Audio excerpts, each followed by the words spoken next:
Suami normal, saya normal, tapi belum hamil juga. Apa coba bayi tabung aja ya?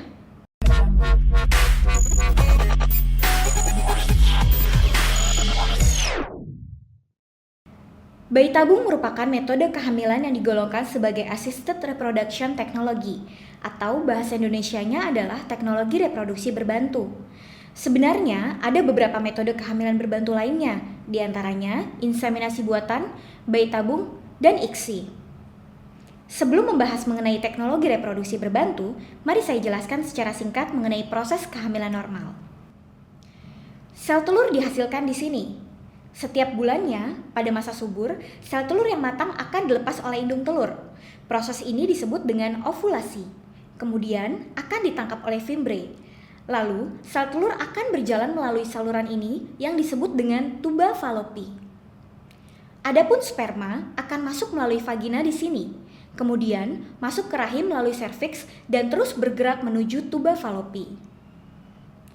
Di tuba inilah sperma dan sel telur bertemu. Kemudian, mereka berkembang dan menempel pada dinding rahim di sini. Selanjutnya, janin akan membuat tali pusat untuk asupan oksigen dan gizi agar dapat berkembang hingga 9 bulan kemudian, sampai siap untuk dilahirkan. Kini kita masuk pembahasan inseminasi buatan. Pada proses inseminasi buatan, sperma suami yang telah diproses akan dimasukkan ke rahim dengan bantuan alat tanpa kontak dengan serviks. Kemudian, sperma yang telah disemprotkan akan melanjutkan perjalanan menuju sel telur melalui tuba falopi dan proses selanjutnya sama seperti pada kehamilan normal. Sedangkan pada proses bayi tabung, sel telur yang telah distimulasi akan diambil oleh tenaga medis. Kemudian akan diproses di laboratorium. Sperma suami yang telah disetorkan ke petugas medis pun selanjutnya diproses di laboratorium.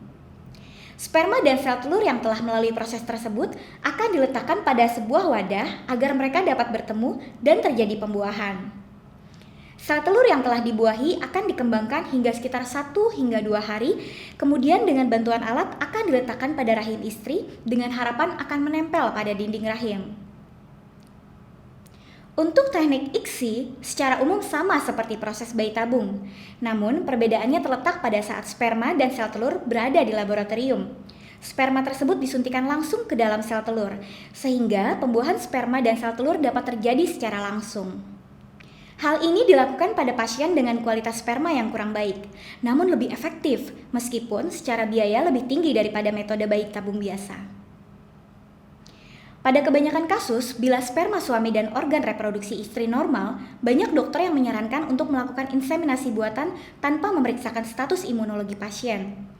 Difikirkan bahwa asa terletak pada serviks wanita, sehingga asa tidak perlu diturunkan karena pada teknik inseminasi buatan, sperma tidak melalui serviks, sebab sperma langsung disemprotkan pada rahim.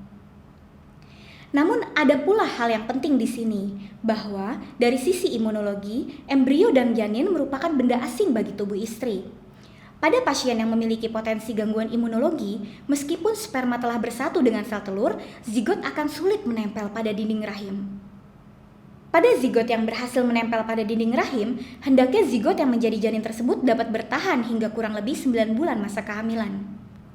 Janin harus membentuk tali pusat untuk suplai oksigen dan zat gizinya. Apa yang terjadi bila tubuh ibu memiliki asa yang tinggi? Tentunya akan menolak keberadaan janin tersebut. Penolakannya berupa hambatan pada proses pembentukan tali pusat, ataupun menghambat suplai oksigen dan gizi kepada janin.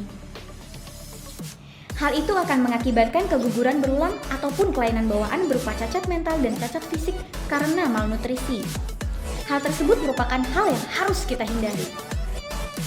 Oleh karena itu, menjaga nilai asa tetap rendah sangat penting pada program kehamilan ataupun pada proses kehamilan. Sekian penjelasan singkat mengenai metode kehamilan berbantu. Semoga Anda dapat menarik manfaat dan penjelasan yang kami sampaikan. Jangan lupa untuk subscribe channel kami dan follow sosial media kami seperti yang tertera di atas.